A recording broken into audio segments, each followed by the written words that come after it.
निमसे महाराज हरे हरे हरे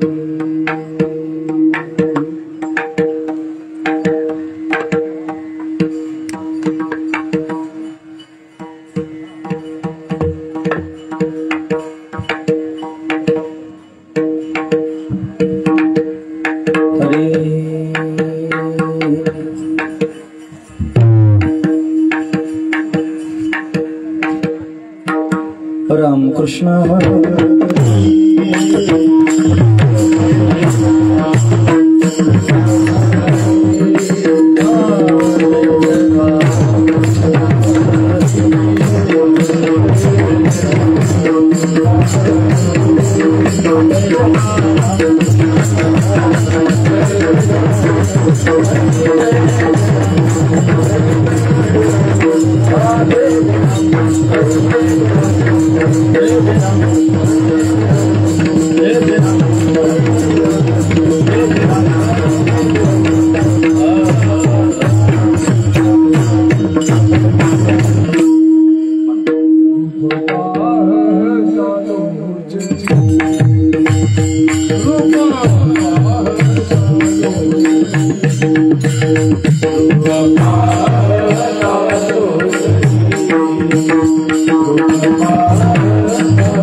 हरे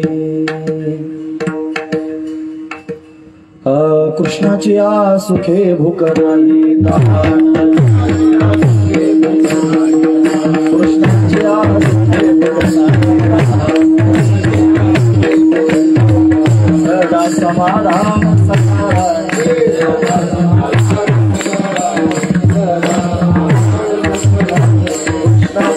सुखे भूक नाही कृष्णाच्या सुखे भूक नाही सदा समाधान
Krishna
हे कृष्णाचे सुखे भूक नाही तहान, सदा समाधान सकळांचे, कळलेची नाही झाले किती दिस, बाहेरील वास विसरले, विसरू कामाचा तुका म्हणे झाला, उद्वेग राहिला जावे यावे, माझी वाणी तुझे वर्णी गुणनाम, ऐसे देई प्रेम काही कळा विठोबा।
कृष्णाची या सुखे भूक नाही तहान, सदा समाधान सकळांचे. माझी वाणी तुझे वर्णे गुणनाम, ऐसे दे प्रेम काही कळा. प्रस्तुत प्रसंगी कीर्तन रूपी सेवेकरिता निवडलेला अभंग जगद्गुरु जगतवंदनीय सर्वांच्या अंतकरणाचा अधिष्ठान असणारे माऊली तुकोबाराय यांचा 3 चरणांचा बाळक्रीडा प्रकरणातील अशा पद्धतीचा अभंग चिंतन कीर्तन निवडलेला आहे. या अभंगामध्ये माऊली तुकोबाराय आपल्याला काय प्रतिपादन करून सांगतात तत्पूर्वी आपण एकदा संतांना नमन करूया. श्री संतांची माता जगदावरी,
श्री संतांचे या माथा चरणावरी साष्टांग हे करी दंडवत. विश्रांती पावलो सांभाळा उत्तरी, वाढले अंतरी प्रेम सुख. कृष्णाची या सुखे भूक नाही तहान, सदा समाधान सकळांचे. माझी वाणी तुझे वर्णे गुणनाम, ऐसे दे प्रेम काही कळा. प्रस्तुत प्रतिवर्षीप्रमाणे याही वर्षी संपन्न होत असणारा आद्य जगद्गुरु श्रीमद शंकराचार्यांच्या जयंतीचा हा सोहळा, या सोहळ्यातील असणारी सांगतेची काल्याची असणारी कीर्तन रूपी सेवा, हे अकारण करुण वरुणालय भक्तकाम कल्पद्रुम भगवान पांडुरंग परमात्म्याच्या अथांग करुणेनं त्याच्या दयेनं या सर्व संयोजक मंडळींच्या माध्यमातून आमच्या वाटेला आलेले आहे. सेवेकरिता निवडलेला अभंग जगद्गुरु तुकोबाराय यांचा आहे. तुकोबाराय अभंगाच्या माध्यमातून गोकुळवासी लोकांना भगवान श्रीकृष्ण परमात्म्याची संगती झाली. त्या संगतीनं विलक्षण असणारं सुख प्राप्त झालं. त्या सुख प्राप्तीनं त्यांची काय अवस्था झाली त्याचं वर्णन करून सांगणार अशा पद्धतीचा अभंग आहे. महाराज म्हणतात, भगवान श्रीकृष्ण परमात्मा सगुण साकार होऊन या गोपाळांच्या बरोबर क्रीडा करण्याकरिता आला. जो शब्दांच्या पलीकडचा आहे, जो वाणीच्या पलीकडचा असणारा परमात्मा, आणि तो सगुण साकार झाला, आकाराला आला आणि भक्तांबरोबर विशेष असणारी क्रीडा करू लागला, लीला करू लागला. त्याची संगती सर्वांना प्राप्त झाली. त्या संगतीमध्ये विलक्षण असणारं सुख सर्वांना मिळालं. एवढं सुख त्यांनी भोगायला मिळालं की त्या सुखामध्ये चिंब झाले. सगळं जगच विसरून गेले महाराज. त्यांना भूक तहान काहीच त्यांनी आठवण राहिली नाही. कृष्णाचे या सुखे भूक नाही तहान, सदैव समाधान चित्ताला प्राप्त झालं. सदा समाधान सकळांचे, सदैव आणि समाधान आणि सर्वांचे, पुन्हा सकळांचे, सकळांचे शब्द आहेत म्हणजे सर्वांना सदैव समाधान प्राप्त झालं. शास्त्रामध्ये समाधानाची व्याख्या करताना अशी केली, मनाची एकाग्रता झाल्यानंतर जी स्थिती प्राप्त होते त्याला समाधान असं म्हणतात. म्हणून मन धावायचं बंद झालं, मनाची धावपळ त्यांनी थांबली आणि मनामध्ये कृष्ण घर करून बसला. मनात त्यांनी कृष्णानं घर केलं म्हणून मनच कृष्णमय झालं. अशी अवस्था झाल्या कारणाने सदैव समाधान सर्वांचं झालं. तो परमात्मा या सर्वांच्या संगतीमध्ये राहिला. तसं तर भगवान श्रीकृष्ण परमात्म्याला 125 वर्षाचं आयुष्य मिळालं.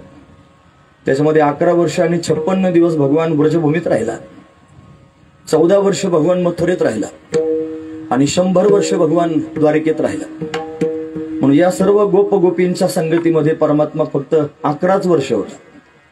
पण या 11 वर्षाचा जो कालावधी या सर्वांच्या संगतीतला आहे तो त्या लोकांना कधी निघून गेला कळालंच नाही, कळल्याची नाही झाले किती दिस.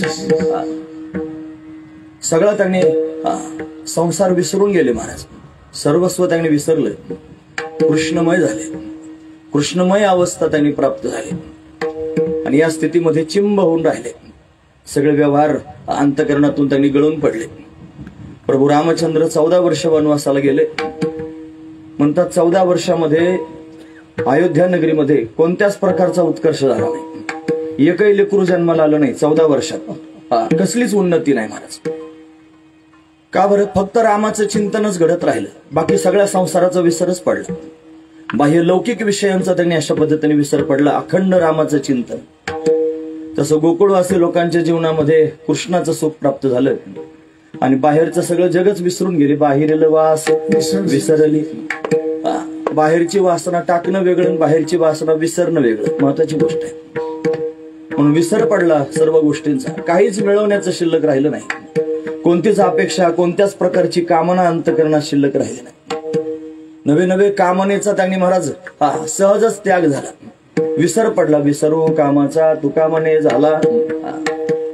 उद्वेग राहिला जावे यावे. 2 अर्थानं हे करता येईल.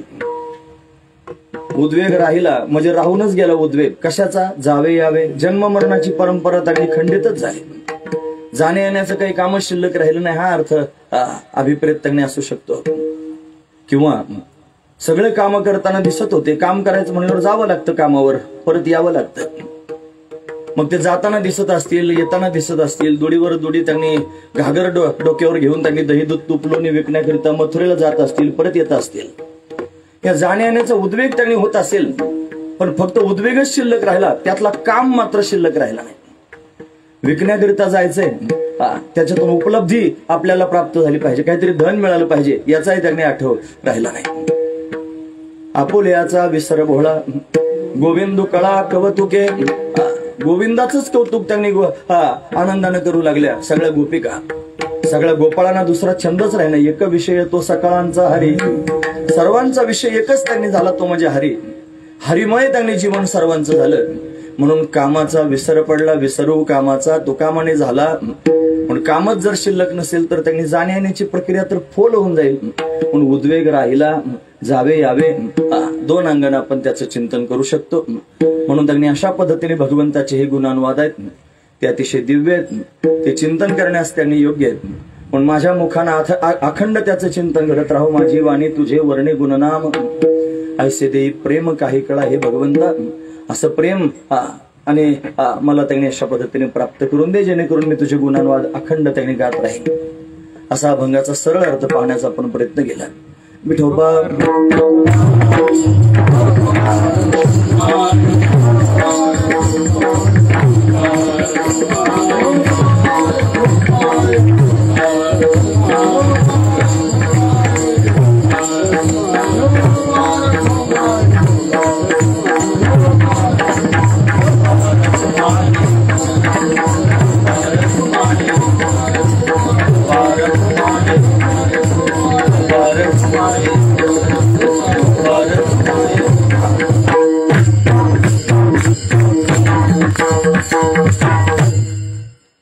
कृष्णाचे या सुखे भूक नाही तहान, सदा समाधान सकळांचे. प्रस्तुत प्रतिवर्षी म्हणजे गेल्या 4 वर्षांपासून आपण अविरतपणे श्रीमदाद्य शंकराचार्यांच्या जयंतीचा हा सोहळा या ठिकाणी संपन्न करतो. त्यातले हे काल्याचं कीर्तन आहे. 2 काले होतात. एक आज संध्याकाळचा काल आपण या ठिकाणी करतो आणि उद्या सकाळी पांडुरंगाच्या मंदिरात ललित काला होतो. म्हणजे दहीहंडी उद्या फोडली जाईल. तोपर्यंत असंच राहील. जे थांबतील प्रेमाने उद्याच्या काल्यापर्यंत ते थांबतील. ज्यांना समारोप झाला असा विचार करून जाण्याची घाई असेल त्यांच्याकरिता प्रसाद दिला जाईल. पण दहीहंडी मात्र उद्या फोडली जाईल. म्हणून आजचा हा काला आणि गोरज मुहूर्तावर असणारा हा काला, संध्याकाळचा पण काला त्यांनी होतो. आणि मला वाटतं ह्या उन्हाळ्याच्या दिवसात सगळ्याच लोकांनी संध्याकाळचेच काले करायला पाहिजे. फार भयंकर ऊन आहे महाराज. सकाळच्या कीर्तनात लोक बसले तर धरून बसले. नाईलाज असतो बसावं लागलं. कीर्तन समजायसारखं नव्हतं. त्यातलं काहीच समजत नव्हतं. पण तरी सुद्धा त्यांनी पाहत होते सगळे लोक. अगदी असं वाटत होतं सगळ्यांना कळतंय, पण मला माहित होतं काय चाललंय ते. सगळी प्रक्रिया त्यांनी अशी आहे की सहजासहजी ती प्रक्रिया करण्याकरिता परिभाषा कळावी लागते, त्याला नजर असावी लागते, त्याला श्रवणाचं अंग असावं लागतं, त्याला कुठेतरी पाठाला कोणाच्या तरी समोर जाऊन बसण्याची सवय असावी लागते. एकाएकी त्यांनी आलेली प्रक्रिया जर ऐकायला बसली तरी त्यांना त्या प्रक्रिया कळत नाहीत. पण एक धाकच होता सगळ्या लोकांना, आता हालचाल पण करायची नाही आणि ऐकायचं पण सगळं. मग ते ऐकतच होते. मला त्यांनी खरोखर ऐकलं किती असेल मला माहित नाही, पण ऐकलं मात्र सगळ्यांनी. म्हणून ऊनही भयंकर होतं. त्या उन्हाच्या तडाक्यात त्यांनी अशा पद्धतीनं एवढ्या दुपारच्या उन्हामध्ये काल्याचं कीर्तन जरा जड आहे या दिवसात, वैशाखात तरी निदान. म्हणून संध्याकाळचा काला आता जरा थोडं शीतल आहे, अशा वेळेला त्यांनी काला असावा, गोरज मुहूर्तावर हा काला म्हणलं की भगवान श्रीकृष्ण परमात्म्याचं चरित्र श्रवण करावं. ते चरित्र अतिशय मधुर आहे, चरित्र अतिशय गोड आहे. पाऊण तासातच आपल्याला चिंतन करायचे. आपण अनेक वेळेला भगवंताचं चरित्र श्रवण करत असतो. आपल्याला माहिती आहे भगवान का प्रगट होतो, त्याची अनेक कारण आपल्याला पाहता येतील. तो अष्टमीला प्रगट झाला, त्याची 8 कारणं आम्ही शोधून काढली आणि 8 कारणांचं चिंतन त्यांनी मांडून कृष्ण जन्माच्या कीर्तनामध्ये. मला ते सगळे कारण तुमच्या समोर सांगायचे नाही. तो 8 आकडा जो आहे की नाही, हा त्याच्याकरिता काय धार्जिन असेल माहित नाही, पण तो त्याच आकड्याला त्यांनी प्रगट झाला. 8वाच होऊन आला, अष्टमीलाच प्रगट झाला, 8 वर्षाचाच होऊन आला. हे सगळं त्यांनी 8 आहे ना महाराज, 8 म्हणजे घटवण्याकरिता आहे, घटवण्याकरिता. म्हणजे तुलसी ऐसे संसार को क्यों नहीं त्यजत निशंक, घटत घटत घट जाय जैसे 8 का अंक. 8चा आकडा हा घटणार आहे. सगळा पाढा तुम्हाला माहिती आहे, जर मोजत राहिले तरी घटत जातो महाराज तो. 9चा आकडा मात्र असा आहे, 9चा पाढा असा आहे की जो आदि अंत मध्यामध्ये सारखाच राहतो. म्हणतो की नाही, तुलसी ऐसे श्रीराम को क्यों नहीं भजत निशंक, आदि मध्य में आदि अंत में एक जैसा 9 का अंक. भगवंताची शरणागती केली पाहिजे, तो स्थिर आहे आणि संसार घटणार आहे. देवाला घटवायचे म्हणूनच अष्टमीला आला, 8वा अवतार घेऊन आला, 8 वर्षाचा होऊन आला. काय घटवायचंय त्याला दुःख घटवायचंय, त्याला त्यांनी अज्ञान घटवायचंय, त्याला त्यांनी पाप घटवायचंय, त्याला दुराचार्यांना घटवायचंय. हे घटवण्याकरिताच त्याचं प्रत्यक्ष प्राकट्य आहे महाराज. म्हणून तो त्यांनी दुःख घटवण्याकरिता आला, सगळ्यांना सुख दिलं. दुःखाचे निवृत्ती, सुखाचे ते सुख पाहता श्रीमुख गोविंदाचे सुख दिलं आणि दुःख त्यांनी महाराज कायमस्वरूपीचं घालवलं. हा त्यांनी अज्ञान घटवण्याकरिता आला. त्याने श्रीमद भगवद्गीता जगाला सांगितले महाराज. अर्जुनासारखा त्याच्या तोंडातून पोहोच पावतीच बाहेर पडली. नष्टो मोहस्मृतिर्लब्ध्वा तत्प्रसादान मयाच्युत स्थितोस्मि गत संदेह करिष्ये वचनम तव, असं अर्जुन त्यांनी म्हणतो. त्याचं अज्ञान त्यांनी घालवलं, भ्रम घालवला. नष्टो मोहस्मृतिर्लब्ध्वा, माझा मोह नष्ट झाला, मला आठवण त्यांनी झाली आणि मग तो दिव्य स्थितीपर्यंत आणून पोहोचवला. त्याला आपल्यासारखंच करून टाकलं भगवंतानं, ज्ञान संपन्न करून टाकलं. मग सावळा सकंकनू बाहू पसरून दक्षिणू आलिंगेला स्वशरणू भक्तराज, हृदय एक झाले, ये हृदयचे ते हृदय घातले, द्वैत न मोडता केले आपण ऐसे अर्जुना. आपल्यासारखंच करून टाकलं. ज्ञान देण्याकरिता आला, अज्ञान घटवण्याकरिता आला. हा दुःख घटवण्याकरिता आला, अज्ञान घटवण्याकरिता आला, पाप घटवण्याकरिता आला. पृथ्वीवर पापाचं प्राबल्य झालं होतं. हे पाप त्यांनी मोठं भयंकर आहे, पृथ्वीला सहन होत नाही. ती भगवंताकडे विनंती करण्याकरिता गेली, फार पाप झाले, वाचवा. म्हणून त्यांनी भगवान पाप घालवण्याकरिता त्यांनी प्रत्यक्ष प्रगट झाला आणि सगळंच त्यांनी पाप घालवलं. पृथ्वीला फार समाधान प्राप्त झालं. पाप करणारे घटवण्याकरिता आला. जागेवर बसून त्यांनी पाप करणारे घालवले महाराज. सगळे पाप कर्म करणारे त्यांनी मारूनच टाकले आणि पुन्हा मारले असं नाही. तुझे अवदारे जाणू स्वतंत्र, देतान मनसी पात्रा पात्र, कैवल्य ऐसे पवित्र वैर्या ही झाले. वैर्याला सुद्धा कैवल्य स्थिती प्राप्त, सगळ्यांचा उद्धारच करून टाकले. हे करण्याकरिता परमात्मा प्रत्यक्ष प्रगट झाला. म्हणून त्याचा अवतार झालेला आहे आणि तो सर्वांना सुखदायक असणारा अवतार आहे. तो सुख देण्याकरिताच आला. का सुख त्यानं दिलं असेल, त्यालाच का सुख देता येतं, कारण सुख फक्त त्याच्याच जवळ आहे, दुसऱ्या कोणाकडेच नाही महाराज. तोच सुखरूप आहे. मग अनेक प्रमाणे सुखरूप आहे सा तुझा कोणी सांगा, माझ्या पांडुरंगा सारे खातो. श्रुती म्हणते यो वै भूमा तत्सुखम नाल्पे सुखम असते. भूमा म्हणजे ब्रह्म आणि ब्रह्मच सुखरूप आहे, दुसऱ्या जगात कोणी सुखरूप नाही. त्याच्यापेक्षा फक्त सुख म्हणत नाही साधू संत, सुखाचा आगर म्हणतात. सर्व सुखा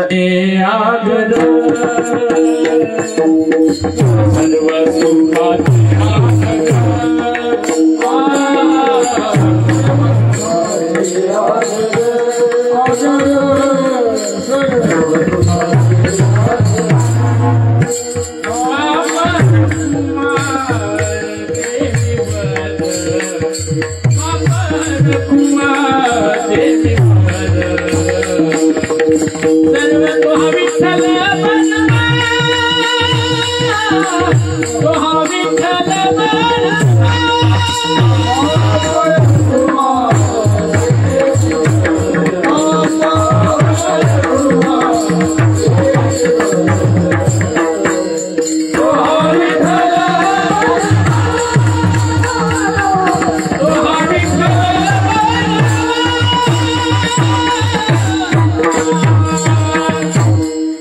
सुखाचे आगर बाप रखुमादेवीवर, सर्व सुखाचे आगर तो हा उभा विटेवर, सर्व सुखाचे आगर जनी म्हणे शारंगधर, सर्व सुखाचे आगर म्हणे नरहरी सोनार. ही सगळी प्रमाण पाहून सगळ्या संतांचं एकच मत आहे, तो सर्व सुखाचा आगर आहे. नुसतं सुख नाही, सुखाचा आगर आहे. म्हणून सुख हे त्याचं स्वरूप आहे महाराज. सुख हा त्याचा गुण नाही, सुख हे त्याचं स्वरूप आहे. म्हणून त्यांनी सुख रूप असणारा हा परमात्मा आणि सर्वांगानं सुखरूप आहे. जशी साखर त्यांनी सर्वांगानं गोड असते, तसा त्यांनी परमात्मा सर्वांगानं सुखरूप आहे. आणि तो सुख त्यांनी प्राप्त करून देतो. त्याच्याच माध्यमातून सुख प्राप्त होऊ शकतं, फक्त त्याला जाणलं पाहिजे. मग कोणत्याही माध्यमातून सुख प्राप्त होईल त्याला जाणलं पाहिजे. कृष्णाला जर जाणलं की मग मात्र त्यांनी म्हणत तो कृष्ण कोणत्याही अंगानं सुखी करू शकतो. जाणायचं कसं? त्याला आत्मत्वानं जाणलं पाहिजे, त्याला स्वरूपानं जाणलं पाहिजे. साधू संतांनी कृष्ण जाणला आणि स्वरूपानं जाणला महाराज. कारण कृष्ण हे आपलं स्वरूप आहे. सच्चिदानंद घन असणारा कृष्ण आपला आत्माच सच्चिदानंद स्वरूप आहे. आणि ज्याला आत्मस्वरूपाचा बोध प्राप्त झाला त्याला दृष्टी प्राप्त होते. जो स्वतः देव झाला त्याला सगळं जग देव दिसू लागतं. झाला अंगे देव होईल आपण तयासी हे जन अवघे देव. सगळीकडे देवच पाहायची प्रवृत्ती निर्माण होते. कणाकणात परमात्माच परमात्मा दिसतो, त्याच्या वाचून दुसरं काही दिसतच नाही महाराज. महाराजांचं प्रमाण विठ्ठल जळीस्थळी भरला, रीता ठाव नाही उरला, आजम्या दृष्टीने पाहिला विठ्ठलची विठ्ठल. सगळं विठ्ठलच विठ्ठल आहे, विठ्ठलाशिवाय नाहीच काय. पण कंठी धरला कृष्णमणी अवघा जनी प्रकाश. सगळीकडे कृष्णाचाच प्रकाश, फक्त कृष्णाचा छंद लागला पाहिजे. कृष्ण त्यांनी कळालं पाहिजे. आत्मत्वानं कृष्णाचा बोध प्राप्त झाला पाहिजे. तो बोध जर त्यांनी प्राप्त झाला की मग मात्र त्यांनी आपण त्या सुखापर्यंत जाऊ शकतो, ज्या सुखाचा अनुवाद या अभंगामध्ये करून सांगितला. कृष्णाचं सुख प्राप्त झालं म्हणून ते आपल्याला कसं प्राप्त होईल, आपल्याला अंतर्मुख व्हावं लागेल. आपल्याला त्यांनी काल रात्रीचं कीर्तन, आता सकाळचं कीर्तन आपण ऐकलं. रात्रीच्या कीर्तनामध्ये भगवंताच्या प्राप्तीकरिता भक्ती हे साधन सांगितलं आणि त्याच्याकरिता पुन्हा त्यांनी विवेक वैराग्य साधनं त्यांनी वर्णन करून सांगितलं. आणि हे सगळी साधनं करत करत त्यांनी तिथपर्यंत जावं लागेल. मग आत्मस्वरूपाचा बोध त्यांनी प्राप्त होईल, आत्मत्वानं बोध प्राप्त होईल. मग सकाळी त्यांनी लक्षणं सांगितले ना महाराज. तत्वमसी महावाक्याचा उपदेश आपल्याला होऊ शकतो, पण तो उपदेश झाल्यानंतर त्यांनी तो बोध अंतःकरणामध्ये ठसवण्याकरिता लक्षणं करावी लागेल. त्याच्याकरिता भागत्याग लक्षणं त्यांनी केली आणि भागत्याग लक्षणं करून पुन्हा वाच्यार्थाचा त्याग करून लक्षार्थाचं ग्रहण केलं आणि आसी पदानं ऐक्य अशा पद्धतीने जाणून घेतलं. ऐक्य केलं नाही, जाणलं. महत्वाची गोष्ट आहे. आपल्याला ज्यावेळेला त्यांनी मी आत्मा आहे आणि आत्माच ब्रह्मरूप आहे असं कळेल त्या दिवशी कृष्ण शोधायला जायची गरज पडणार नाही. आपल्या जवळच कृष्णाचं सुख प्रगट होईल महाराज. महत्वाची गोष्ट आहे, आपल्या जवळच आहे. फक्त आपण अशा अंगानं कृष्ण त्यांनी आतमध्ये डोकून पाहिलं पाहिजे, आतमध्ये त्याला शोधलं पाहिजे. साधू संतांनी असाच शोधला. ते स्वतः त्यांनी महाराज श्री गुरु कृपेने. त्याच्यात फार महत्वाचा मुद्दा आहे. काल H2O मुद्दा सांगितला. H2O रात्रीचं कीर्तन फार गोड होतं महाराज. 2 H आणि 1 O एकत्र झालं की पाणी तयार होते इथपर्यंत ठीक आहे, पण आणले त्यांनी आणि एकत्र केले झालं नाही. त्याच्याकरिता काही प्रक्रिया करावी लागली. ती प्रक्रिया अतिशय महत्वाची आहे. त्या प्रक्रियेशिवाय ते पाणी तयार व्हायचं नाही महाराज. तसं त्यांनी महाराज आपल्या जीवनामध्ये तो बोध त्यांनी आपण शब्दज्ञान प्राप्त करून घेऊ शकतो. पण शब्दज्ञान जरी प्राप्त झालं तरी प्रत्यक्षात त्याचं सुख जर भोगायचं असेल तर प्रक्रिया व्हावी लागेल. आणि ती प्रक्रिया जर कोणत्या माध्यमातून होत असेल तर श्रीगुरूंच्या माध्यमातून होते. गुरुकृपेशिवाय कृष्ण कळायचं नाही, गुरुकृपेशिवाय कृष्णापर्यंत जाता यायचं नाही, गुरुकृपेशिवाय कृष्णाची कृपा प्राप्त व्हायची नाही आणि गुरुकृपेशिवाय कृष्णाचं सुखही मिळायचं नाही. महत्वाची गोष्ट आहे. कृष्ण जर त्याने अभ्यासायचा असेल आतून बाहेरून तर त्याच्याकरिता निवळ गुरुकृपाच कारणीभूत आहे. फार महत्वाची गोष्ट आहे. म्हणून गुरुकृपा हा मोक्ष मूल गुरुकृपा. मोक्ष जर मिळवायचा असेल तर गुरुकृपाच कारणीभूत आहे. म्हणून श्रीगुरूंची कृपा ज्या दिवशी होईल त्या दिवशी खऱ्या अर्थानं कृष्ण आपल्याला कळेल. मग तो कृष्ण सर्वांगानं त्यांनी पाहता येईल. तुमच्या डोळ्यासमोर दिसणारे दगडे तुम्हाला कृष्ण दिसतील जर गुरुकृपा झाली आणि बोध प्राप्तीनंतर रक्तश्वेत कृष्ण पित प्रभा भिन्न चिन्मय अंजन सुधले डोळा, तेने अंजन गुणे दिव्य दृष्टी झाली, कल्पना निमाली द्वैताद्वैत.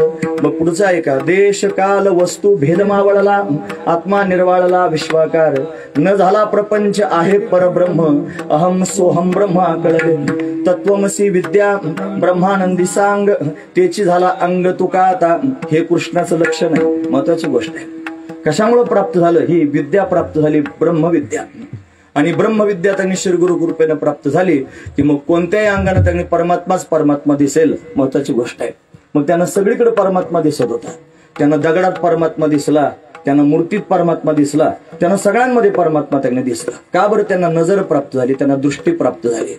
कोणत्याही अंगाने. मग माणसातही परमात्माच त्यांनी दिसू लागेल.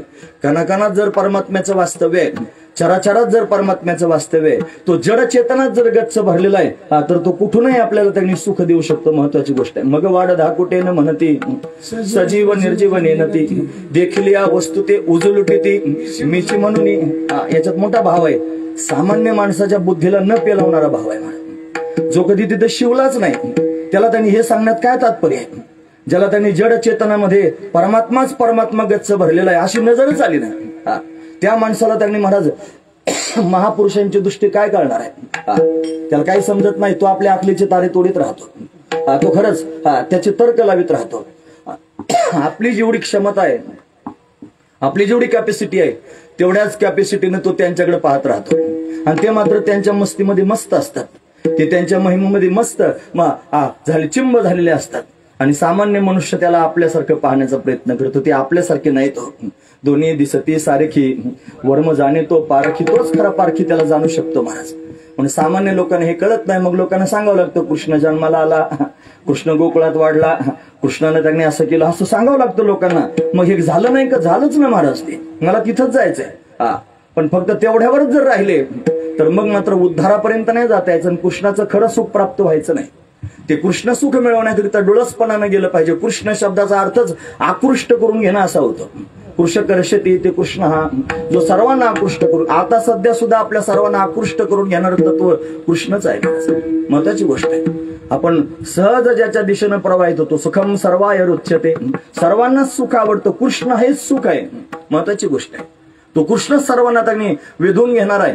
म्हणून वेधून घेण्याचं काम त्यांनी करत असतो. त्यानं ज्याला वेधून घेतलं आणि तो मात्र त्याचाच होऊन जातो, मग जगाचा कोणाचाच राहत नाही, जगाच्या कोणत्याच व्यवहाराच्या कामाचा राहत नाही, अशी त्याची अवस्था त्यांनी होऊन जाते. हा महत्वाचा विचार आहे. मग त्याचे प्रत्येक व्यवहार, त्याच्या जीवनातली प्रत्येक घटना ही कृष्णाबरोबरच होते. तो जेवायला बसला ताटात, त्याने अन्न जरी दिसत असलं तरी तो म्हणतो कृष्णच आहे. त्याच्या गडव्यामध्ये गडवाभर पाणी जरी भरलेलं असलं तरी तो म्हणतो कृष्णच आहे. तो त्याने जनाबाईचा अभंग सांगतो. ती म्हणते, देव देते देव घेते, देवावरी मी झोपते, देव खाते देव घेते, देवासवे व्यवहार येते. बोलती चालती देखती ऐकती, बोलती चालती देखती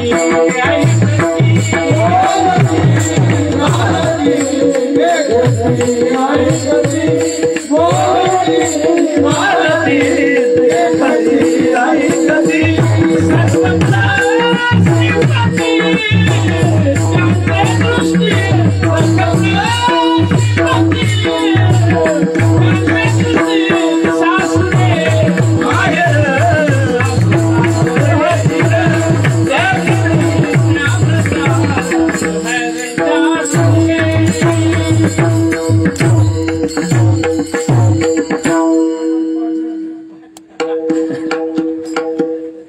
देखती वा ऐकती, वा वा गोड आहे.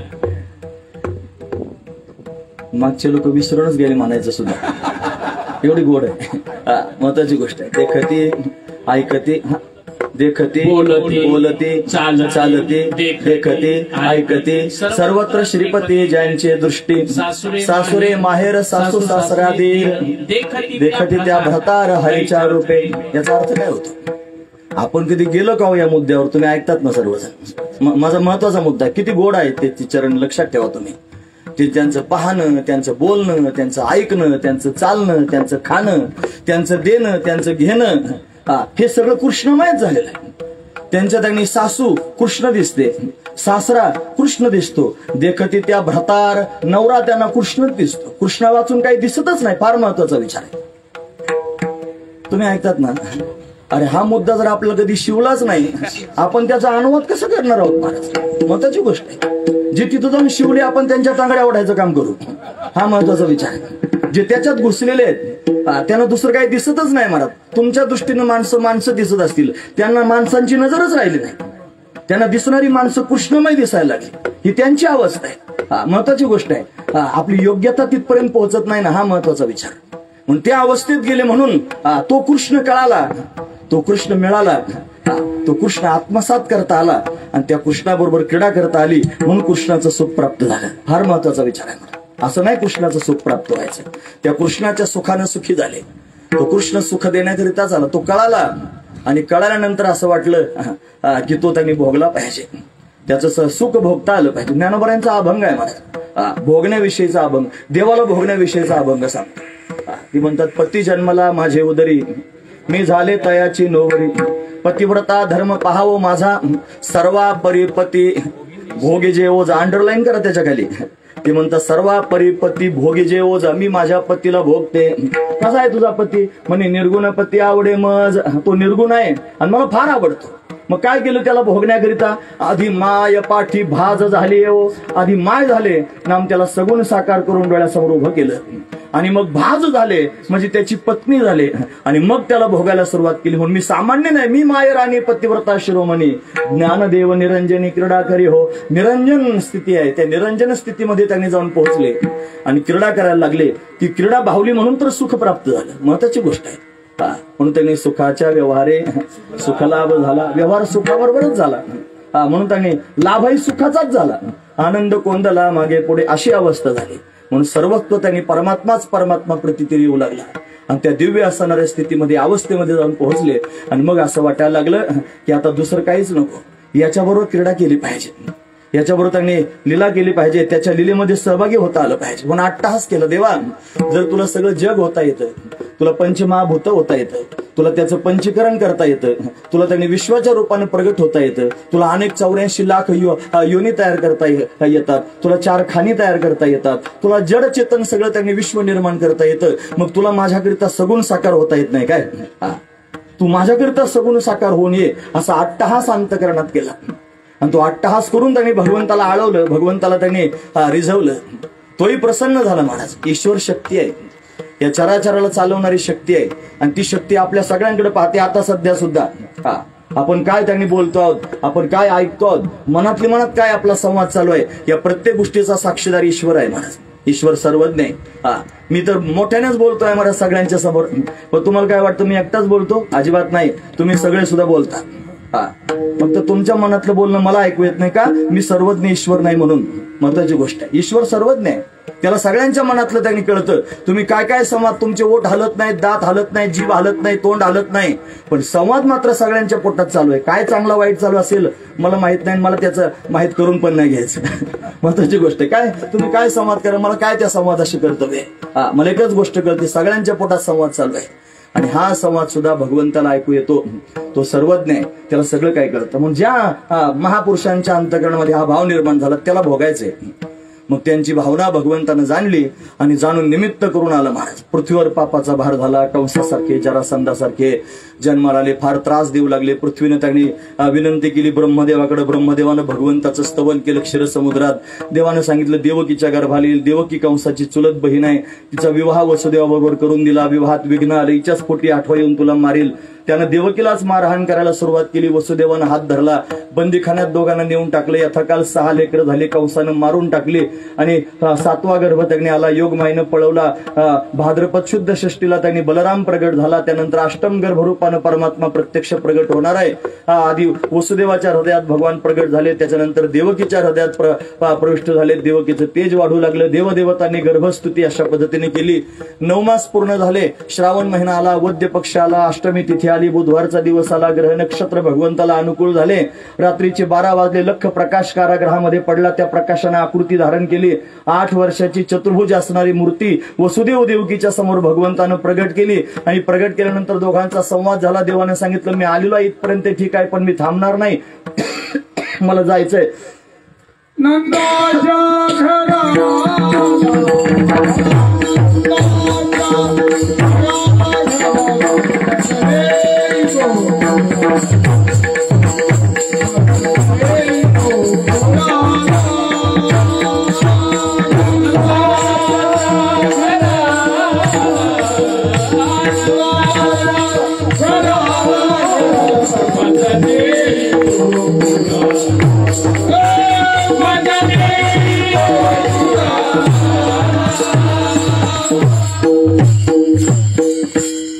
नंदाच्या घरात माझा खोकला फार चांगला आहे महाराज, प्रमाणाच्या वेळेला येतो.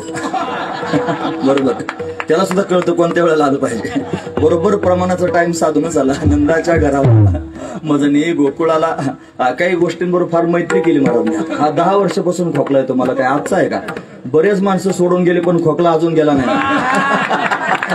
असा बळकट आहे महाराज, माथेश्वर आहे महाराज. ते कालच्या रात्रीच्या महाराजांनी सांगितलं ना, मोठी गाडी त्यांनी पाहिली, एकाचं मनच त्या गाडीवर गेलं, म्हणजे तुला पाहिजे का? म्हणलं पाहिजे, पण त्याच्यावर 2 गोष्टी फुकट भेटते नाही का?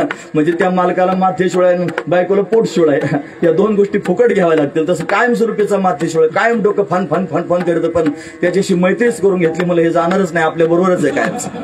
असू द्या. म्हणजे बराच एक त्याच्यातही गंमत सांगतो मी तुम्हाला. असं फन फन करताना डोकं ज्या वेळेला, जसा हातातला मणी आपण ओढतो की नाही माळीतला राम राम राम राम म्हणायला, असाच फनका चालू असतो. मग फनक्यात राम राम बसून घेतलं बऱ्याच वेळेला. फन फन करायला लागले त्याच्यात राम राम बस, खरंच खोटं नाही सांगत.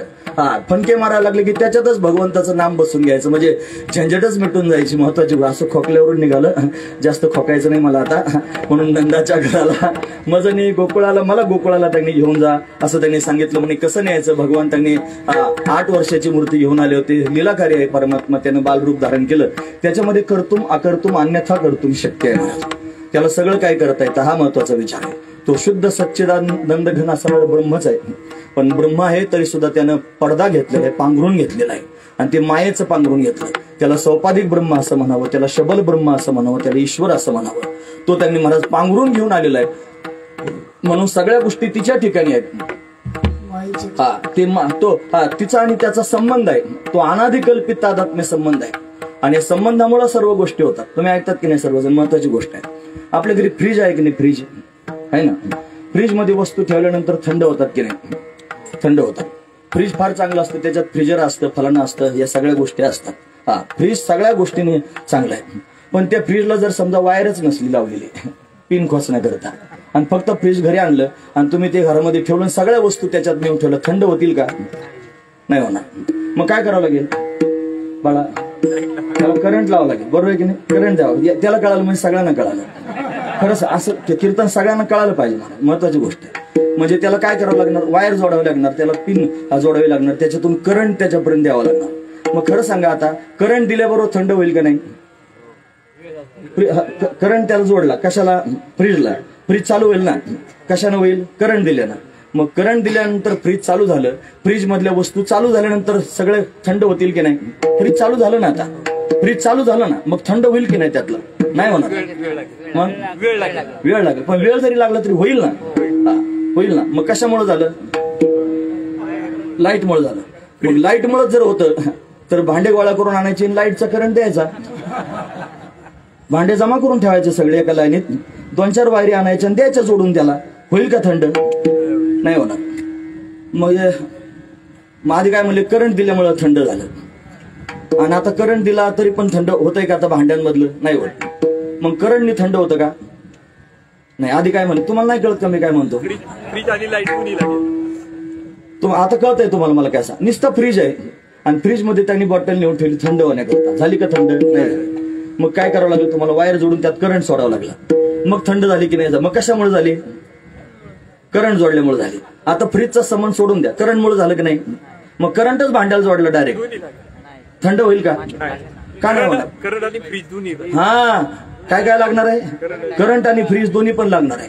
खरं सांगू का, ही थंड करण्याची जी प्रक्रिया आहे की नाही, ही करंटच्या अंगात नाही, ही फ्रीजच्याच अंगात आहे.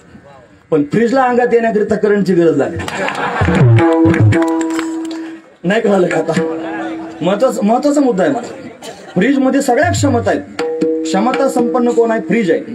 हा, पण फ्रीजला त्यांनी कार्यरत करण्याकरिता गरज कोणाची आहे? करंटची आहे. माझा दृष्टांत संपला. आता दृष्टांत सांगतो. तो करंट म्हणजे परमात्मा आणि फ्रीज म्हणजे प्रकृती. हा, प्रकृतीच्या अंगात सगळ्या गोष्टी आहेत महाराज. तिच्या ठिकाणी सत्व गुण आहे, तिच्या ठिकाणी रजोगुण आहे, तिच्या ठिकाणी तमोगुण आहे. तिच्यामध्ये विशाल बलाढ्य असणारी शक्ती, तिचं नावच आहे शक्ती. ती सर्व गुण संपन्न असणारी शक्ती आहे. पण त्याच्याशिवाय ती अपूर्ण आहे. ती काहीच करू शकत नाही. त्याची आवश्यकता आहे. फार महत्वाचा मुद्दा आहे. हा, पण तोच आहे. तो सच्चिदानंद घन इथपर्यंत ठीक आहे. तो करंट सारखा आहे. फक्त त्याला काही समजत नाही. जाणीव नेणीव भगवंती नाही. त्याला त्यातलं काहीच नाही महाराज. तिचं आवरण घ्यावं लागेल आणि ते पांघरून त्यानं एकदा घेतलं की मग तोच त्यांनी महाराज तिच्या माध्यमातून सगळं काम करतो. ती करती का तो करतो हे तुम्ही नंतर पहा. ज्ञानोबराय म्हणतात, तो प्रियोची प्राणेश्वरी बोलत हे आवडीचे सरोभरी चारो स्थळे चारो हारी एकांगाचे अमृतानुभवातली ही ओवी आहे. मला फार महत्वाचा विचार आहे. मला एवढंच सांगायचं आहे की तो सच्चिदानंद घन असणारा परमात्मा, सुखस्वरूप असणारा परमात्मा आहे. पण तो सुखस्वरूप असणारा परमात्मा त्याचं दिव्य कार्य करण्याकरिता प्रकृतीचं पांघरून घेऊन येतो. आणि त्या प्रकृतीच्या ठिकाणी असणारे जे गुण आहेत ते गुण त्यांनी क्रिएट होतात. आणि कोणामुळे होतात? त्याच्या त्या चैतन्यामुळे होतात, त्याच्या करंटमुळे होतात. हा महत्वाचा विचार आहे. ती चैतन्य त्याच्या ठिकाणी आहे आणि तो चैतन्य स्वरूप परमात्मा हे सगळं करण्याकरिता कारणीभूत आहे. म्हणून त्याच्या ठिकाणी कर्तुम अकर्तुम अन्यथा कर्तुम शक्ती आहे. त्याला 8 वर्षाचं पण होता येतं आणि 1 दिवसाचं पण होता येतं. काही क्षणात 1 दिवसाचा झाला मला त्या शक्तीमुळे झाला. महत्वाची गोष्ट आहे. तोच आहे. आणि एवढा त्यांनी झाला. घाईघाईने त्यांनी त्याला उचललं, कंसानं मारू नये म्हणून गोकुळामध्ये नेऊन पोहोचवलं. तिथं माया प्रगट झाली होती. तिला आणलं, तिला कारागृहात आणलं. तिने आकांत केला. कंस धावत आला, मारण्याचा प्रयत्न केला. ती हातातून निसटली. त्याला सांगितलं की मया हातो मंदा, मला काय मारतोस मूर्खा, तुझं लागे वधी उपजाला मजा आधी. तिनं सांगून टाकलं. मग कंस त्यांनी भयभीत झाला. इकडे परमात्मा प्रगट झाला. कोणाकरिता परमात्मा आला? आधी आपण थोडीशी प्रस्तावना करताना अशी प्रस्तावना केली की ज्या महापुरुषांना त्यांनी महाराज परमात्म्याचा बोध प्राप्त झाला, जो सर्वात्म भाव त्यांनी अंतकरणात निर्माण झाला, ते सुखस्वरूप अशा पद्धतीने झाले. पण सुखस्वरूप होणं वेगळं आणि सुखाचा भोग घेणं वेगळं. महत्वाची गोष्ट आहे. गुरुजी म्हणायचे, गुरुजी म्हणजे वैकुंठवासी रंगनाथ महाराज परभणीकर. तुमचं पाठ आहे, मी काय सांगणार आहे तुम्हाला माहिती आहे आता, तरी पण परत ऐका. गुरुजी म्हणायचे, लोकांना प्रश्न विचारायचे, सांगा गुळ व्हावं की मुंगळा व्हावा. प्रश्न विचारायचे, गुळ व्हावं की मुंगळा व्हावं. गुळ चांगला असतो की नाही? आम्ही कीर्तनात सुद्धा कधी कधी खात असतो, आहे की नाही? मग गोड असतो, गुळ अतिशय गोड असतो. मग बरेच लोक त्यांनी म्हणतात गुळ झालं पाहिजे. गुळ होऊन काय उपयोग आहे? गुळ होऊन जर ढेप होऊन तुम्ही पडले, गुळाला गुळाची गुढी चाकता येते का? नाही चाकता येत. गुळाची गुढी जर चाकायची असेल तर मुंगळा व्हावं लागेल. मुंगळा तरी काय चांगला असतो का महाराज? तो काळा किंवा भिन्न असतो. जर चावला ना महाराज एखाद्याला, तुम्ही बघा, असा उपसून काढला तर तुटून येतो पण सोडत नाही. एवढा भयंकर असणारा मुंगळा असतो. एवढा भयंकर मुंगळा कशा करता व्हायचं? पण एवढा भयंकर असला आणि काळा असला तरी मुंगळाच झालं पाहिजे. का बरं? जर गुळाची गुढी चाकायची असेल तर मुंगळा झालं पाहिजे. दुंडा महाराज म्हणायचे, फळ व्हावं की फळ खाणारा व्हावं. ते म्हणायचे आंबा व्हावं की आंबा खाणारा व्हावं. आंबा झाल्याने काय फायदा होईल महाराज? आंबा गोडच आहे, पण आंब्याला स्वतःला कुठे स्वतःचा रस चाकता येतो? आंब्याचा रस जर चाकायचा असेल तर त्याच्याकरिता खाणारा झाला पाहिजे. फार महत्वाची गोष्ट आहे. तसं त्यांनी देव होऊन पडून राहण्यात काय अर्थ आहे? तसं सुख होऊन त्यांनी पडून राहण्यामध्ये काय अर्थ आहे? सुख भोगणारं झालं पाहिजे. म्हणून सुख भोगणारे झाले. त्यांनी अट्टहास केला, भगवंताची त्यांनी याचना केली. तोच परमात्मा त्यांनी सगुण साकार होऊन त्यांच्याकरिता आला आणि गोकुळामध्ये प्रत्यक्ष प्रगट झाला. तेच आहेत महाराज सगळे महापुरुष. ते सामान्य नाहीत. लोका गोकुळीच्या झाले ब्रह्मज्ञान, केले वाचून जपतप करताना त्यांनी दिसत नाहीत. ब्रह्मज्ञानी कसे काय झाले? अरे आधीचेच आहेत. हा महत्वाचा विचार आहे. ते सामान्य नाहीत महाराज, ते आधीचेच ब्रह्मज्ञानी आहेत. नवे ब्रह्मज्ञानीच त्यांनी महाराज सुखाचा भोग घेण्याकरिता प्रत्यक्ष प्रगट झालेले आहेत. म्हणून तर त्यांना सुख झालं कृष्णाचे या सुखे, या मुद्द्यापर्यंत मला जायचं. म्हणून तर ते वाटच पाहत होते. कृष्ण आला, त्यांनी स्वप्न पाहिले होते, मला कृष्ण भेटला पाहिजे, मला कृष्ण दिसला पाहिजे, माझ्याशी कृष्ण बोलला पाहिजे. त्यानं त्यांनी त्याची संगती मला प्राप्त करून दिली पाहिजे. मला त्याच्या गळ्यात हात घालता आला पाहिजे, मला त्याला कडकडून मिठी मारता आली पाहिजे, मला तोंड भरून त्याच्याशी संवाद साधता आला पाहिजे, मला माझ्या अंतकरणातले हितगुज त्याच्या समोर सांगता आलं पाहिजे, मला त्याच्या ताटात बसून जेवण करता आलं पाहिजे, मी माझ्या हातानं त्याला जीव घातलं पाहिजे, त्यानं त्याच्या हातानं मला त्यांनी भरवलं पाहिजे. असे अनेक प्रकारचे स्वप्न पाहिले ते. तुकोबारांसारख्यांनी पण पाहिले. ते म्हणतात, दावी रूप माझं गोपिका रमना, ठेवीन चरण, हे ठेवीन चरणावरी माता स्वप्न आहे. तू जर आला तर मी काय करीन? माझं मस्तक तुझ्या चरणावर ठेवीन, ठेवीन चरणावरी माता. अजून काय कराल? पाहिन श्रीमुख, तुमचं श्रीमुख पाहिन देवा. देईन आलिंगन, तुला आलिंगन देईन देवा. जीवे निंबलवून तुरी, माझा जीव तुझ्यानं ओढून टाकीन देवा. पुसता सांगेन हितगुज मात, तू जर विचारलं तर माझं हितगुज तुझ्या समोर त्यांनी वर्णन करून सांगेन. बैसोनी एकांत सुख गोष्टी, एकांतात बसून तुझ्या बरोबर सुख गोष्टी करीन देवा. हे स्वप्न जगद्गुरु तुकोबारायांनी पाहिले होते. ते म्हणतात, माझ्या इंद्रियासी लागले भांडण, मनतील कान रसना झाली, करीती तळमळ हस्तपाद भाळ, नेत्रासी दुकाळ पडिला ठोर. देव डोळ्यांना त्यांनी महाराज कृष्ण पाहण्याची लालसा निर्माण झालेली आहे. हातांना कृष्णाला आलिंगन देण्याची उर्मी निर्माण झालेली आहे. कपाळ कृष्णाच्या चरणावर रगडण्याकरिता असावलेला आहे. म्हणून त्यांनी हे चरण कृष्णाच्या दिशेने धावण्याकरिता ललायत झालेले आहे. मन त्यांनी कृष्णाच्या ठिकाणी जडलेलं आहे. असा कृष्ण कधी प्रगट होईल अशी अवस्था सर्व लोकांची झाली. त्याचा परिणाम कृष्ण आला. ही अवस्था पाहून कृष्ण आला आणि आल्यानंतर त्याने सुख देण्याकरिताच आला. सगळ्या गोकुळवासी लोकांनी कृष्ण पाहिला आणि पाहिल्यानंतर काय झालं असेल, त्यानं सुख झालं आणि किती झालं त्याचं वर्णन महाराज करून सांगतात. आला खोकला. गोकुळीच्या सुखा अंत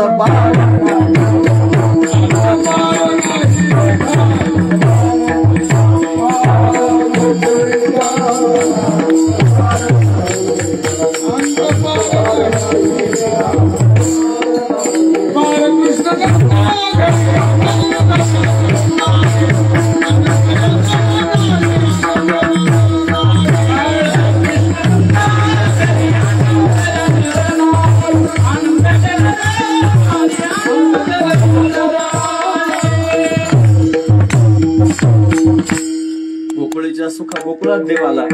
गोकुळ असे लोकांना काय झालं असेल तर सुख झालं महाराज. गोकुळीच्या सुखा अंतपार नाही लेखा, त्याचा अंतपार राहिला नाही. आणि लेखा म्हणजे लिहून ठेवणे इतकं नाही महाराज, आपण अगणित त्यागणी झालं.